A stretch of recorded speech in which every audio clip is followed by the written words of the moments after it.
Hello student, आज हम पढ़ेंगे पोजीशन वेक्टर और डिस्प्लेसमेंट वेक्टर के बारे में।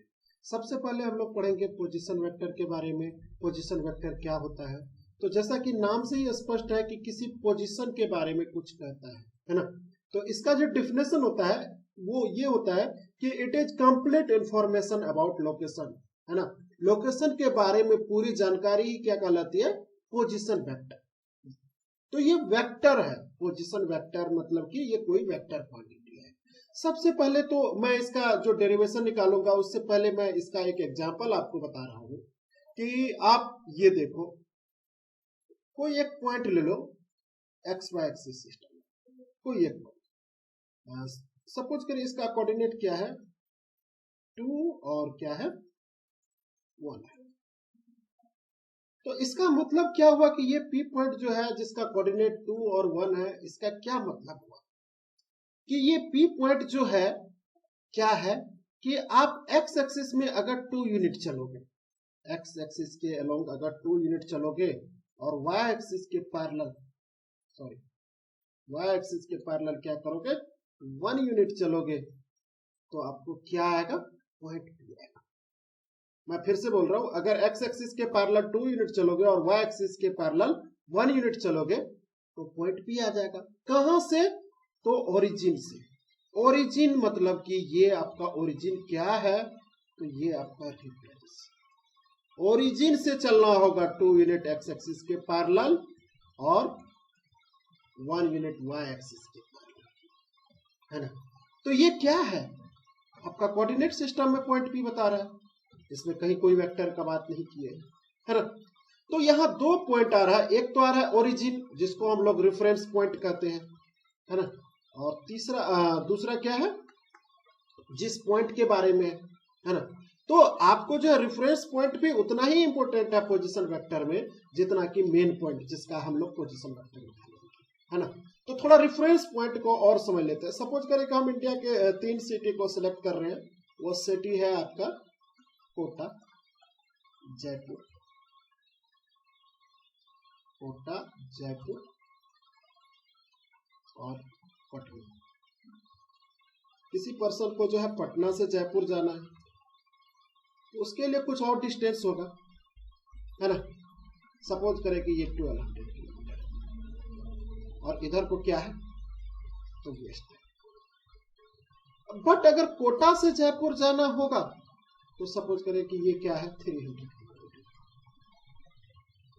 है ना। कोई एक पर्सन है जो कोटा से जयपुर जा रहा है तो उसे 300 किलोमीटर, और किधर है तो आपका ये किधर, कोई ले लो नॉर्थ डायरेक्शन, है ना।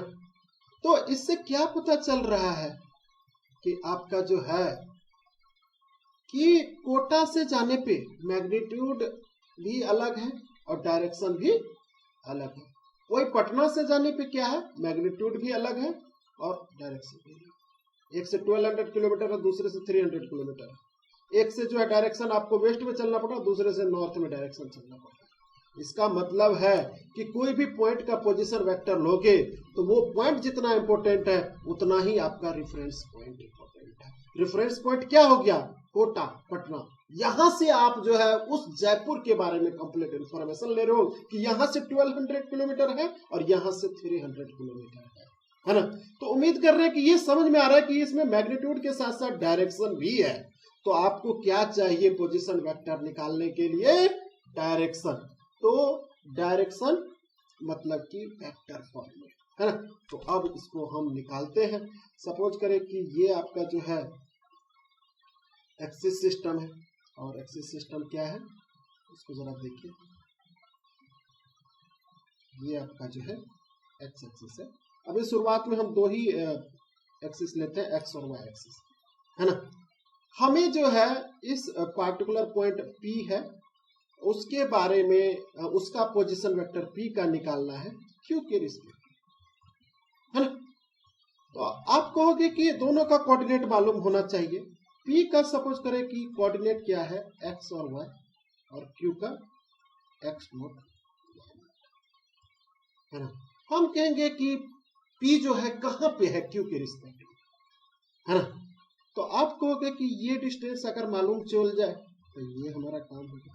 तो हम लोग कोऑर्डिनेट के प्रॉपर्टी से क्या जानते हैं, ये जो एरो लगाए हैं ये क्या होगा, x माइनस एक्स नॉट, है ना। और डायरेक्शन देने के लिए क्या करेंगे, आई कैप। उसी तरह से आप कहोगे कि आप जो है y एक्सिस के पैरेलल फिर चलोगे कितना, तो y minus y naught. Direction देने के लिए क्या करोगे, जे कैप से मल्टीप्लाई कर दोगे। ये तो y के टुकड़े टुकड़े में कि x में इतना चलोगे, y में इतना चलोगे, लेकिन वेक्टर तो ये नहीं देखता है। वेक्टर तो देखता है मैग्नीट्यूड और डायरेक्शन, हम लोग जैसा कि जानते हैं। तो हम लोग जब वेक्टर हमें P पॉइंट का निकालना है कहाँ के रिस्पेक्ट में, Q के रिस्पेक्ट में, तो हम लोग तो सीधे ड्रॉ करते हैं ना। यही हो गया ना हमारा पोजीशन वेक्टर QP, ये R है ना, ये R ही पोजीशन वेक्टर है। तो position vector of point P with respect to Q हम निकाल रहे हैं, क्योंकि Q के रिस्पेक्ट में ही देख रहे हैं कि कितना हमें x में चल रहा है, कितना हमें y में चल रहा है। तो आप देखो कि P पॉइंट का पोजीशन वेक्टर यहाँ पे फिगर में क्या दिखा रखे हो, R, कि भाई आपको वेक्टर R ही चलना होगा, है ना। और वेक्टर R की वैल्यू क्या होगी, ट्रायंगल्स लॉ से लगाओ कि जो भी वेक्टर क्लॉकवाइज होता है किसी भी ट्रायंगल का, अगर सारा साइड वेक्टर को रिप्रेजेंट कर रहा है तो क्लॉकवाइज वाले वेक्टर का जो सम होता है वो एंटी क्लॉकवाइज वाले के सम के बराबर होता है। तो वेक्टर R यहाँ पे जो है क्लॉकवाइज दिख रहा है और I और J वाला कंपोनेंट एंटी क्लॉकवाइज, तो एंटी क्लॉकवाइज वाले दोनों का सम जो है क्लॉकवाइज वाले के बराबर होना चाहिए। तो यानी कि वेक्टर R आपका क्या हो गया, ट्रायंगल्स लॉ से x minus x not into i cap plus y minus y not into, है ना। तो ये किसका पोजीशन वेक्टर हो गया, P पॉइंट का, किसके रिस्पेक्ट में, Q के रिस्पेक्ट में। लेकिन ये तो 2D में है तो सिमिलरली कर लेंगे यहाँ पे, क्योंकि फिगर में हमें 3D तो दिखाना कॉम्प्लेक्स हो जाएगा, है ना। तो सिमिलरली आप अब जो है कि सिमिलरली कर लेंगे हम लोग कि अगर ये 3D में, सिमिलरली अगर ये इन 3D, मतलब कि इसको जनरलाइज कर रहे हैं कि इसी तरह से क्या होगा 3D में करेंगे तो पोजीशन वेक्टर क्या होगा, इसमें z भी ऐड हो जाएगा, x minus x not into i cap और plus y minus y not into j cap, और उसके बाद प्लस में तीसरा कोऑर्डिनेट क्या होगा, z minus Z not into k cap, है ना। 3D में कर दिए तो एक कोऑर्डिनेट और भी एक्स्ट्रा होगा, जिस तरह से x और y के लिए है बाकी तीसरा भी उसी तरह से होगा। तो ये तो हो गया कि आपका 3D में पोजीशन वेक्टर किसके रिस्पेक्ट में, तो Q के रिस्पेक्ट में, है ना, है ना। तो अब जो है ये से नहीं कि आपको जो है जनरल कोई भी पॉइंट का पोजीशन वेक्टर रहता है, इन जनरल पोजीशन वेक्टर आपको पूछा जाता है PV of P with respect to origin. किसके रिस्पेक्ट में पूछा जाता है, ओरिजिन के रिस्पेक्ट। तो ओरिजिन के रिस्पेक्ट में कैसे निकलेगा वो चीज हम देखते हैं यहाँ पे। ओरिजिन के रिस्पेक्ट में तो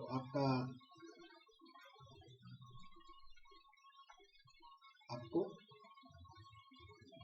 ये P पॉइंट हो गया, P पॉइंट का कोऑर्डिनेट दिया हुआ x y z, है ना।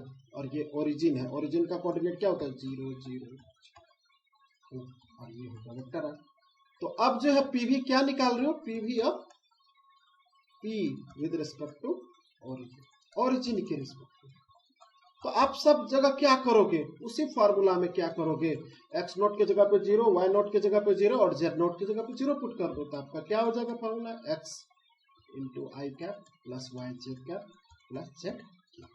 ये हो गया पोजीशन वेक्टर, यही सिंपलेस्ट फॉर्म है पोजीशन वेक्टर का, और आपका जो है यही रहता है। आपका इन जनरल क्या रहता है, इसी फॉर्म में पूछा जाता है कि आपका ये किसके है, तो ओरिजिन के रिस्पेक्ट में, है ना। तो इस तरह से ये हो गया पोजीशन वेक्टर। और अब हम चल रहे हैं डिस्प्लेसमेंट वेक्टर। डिस्प्लेसमेंट क्या होता है, तो इसको जरा ध्यान दीजिए। डिस्प्लेसमेंट जो आपका सबसे पहली बात वो होता है change in position vector. It is change in position position vector में कितना चेंज आया, है ना। यहाँ से आप दिल्ली जा रहे हो तो वो क्या है कि ये दिल्ली के डिस्प्लेसमेंट आपका क्या होता है, straight line joining initial and final position, मतलब कि दो पॉइंट के बीच का जो डिस्प्लेसमेंट होता है स्मॉलेस्ट पॉसिबल डिस्टेंस, है ना। तो चेंज इन पोजीशन, तो इसको जरा सा फिगर में समझते हैं हम लोग। आपका ये हो गया एक्स एक्सिस और इधर हो गया वाई एक्सिस। सपोज करें कि शुरुआत में पार्टिकल यहाँ पे है और सपोज करें कि ए पे, और पोजीशन वेक्टर ओरिजिन के रिस्पेक्ट में r1 लिए। अब दूसरा कोई पॉइंट है आपका बी पॉइंट है और इसका जो है पोजीशन वेक्टर क्या लिए r2, है ना। तो आपका ए जो है इनिशियल पॉइंट है, ये आपका इनिशियल है, इनिशियल पोजीशन, और ये आपका क्या है फाइनल पोजीशन। तो भाई कहीं से किसी रास्ते से घूम फिर के आपको जो है बी पे पहुंचा है, तो ये जो टेढ़ा है ये आपका क्या हो गया डिस्टेंस, डिस्टेंस, है ना। बट डिस्प्लेसमेंट क्या होगा, तो ये स्ट्रेट लाइन ए और बी को ज्वाइन करने वाला जो है वही होगा डिस्प्लेसमेंट, और उसको हम लोग डेल्टा आर कर रहे हैं। तो अब ये देखिए इन ट्रायंगल ओ ए बी में वेक्टर लॉ लगाओगे तो क्या हो जाएगा, vector r1 plus delta R should be equals to vector r2। तो डेल्टा आर की वैल्यू क्या हो गया आपका vector r2 minus vector r1। इसीलिए तो हम लोग कहते हैं चेंज इन पोजीशन वेक्टर, है ना। चेंज इन पोजीशन वेक्टर ही हम लोग को क्या होता है डिस्प्लेसमेंट होता है। तो इन जनरल हम लोग शुरू से सीखते आए हैं कि डिस्प्लेसमेंट जो होता है सबसे छोटा वाला डिस्टेंस होता है, साथ में उसमें डायरेक्शन भी होता है, वो तो ठीक है स्ट्रेट लाइन। और यहाँ पे देख लो कि फॉर्मूला में डेराइव होकर आया है कि दोनों के पोजीशन में चेंज ही क्या है डिस्प्लेसमेंट है। तो इस तरह से ये हो गया। अगर इसका कोऑर्डिनेट दिया हुआ रहता, सपोज करें कि इसका कोऑर्डिनेट x1 y1 और z1, है ना। यहाँ पे आपका ये y है और ये आपका x है, और इधर करके दे दो z, ये ऊपर है z। तो आप जो है सारे वैल्यू को पुट करो, x2i plus y2j plus z2 के, अब माइनस कर दो x1i plus y1j plus z1 के। और अब इसको जो है सिंप्लीफाई करोगे फर्दर तो क्या हो जाएगा आपका डेल्टा आर की वैल्यू आपकी जो होगी तो क्या होगी x2 minus x1 into i cap plus y2 minus y1 into j cap plus z2 minus z1 into k cap. ये हो गया डिस्प्लेसमेंट, है ना। तो इस तरह से ये डिस्प्लेसमेंट है।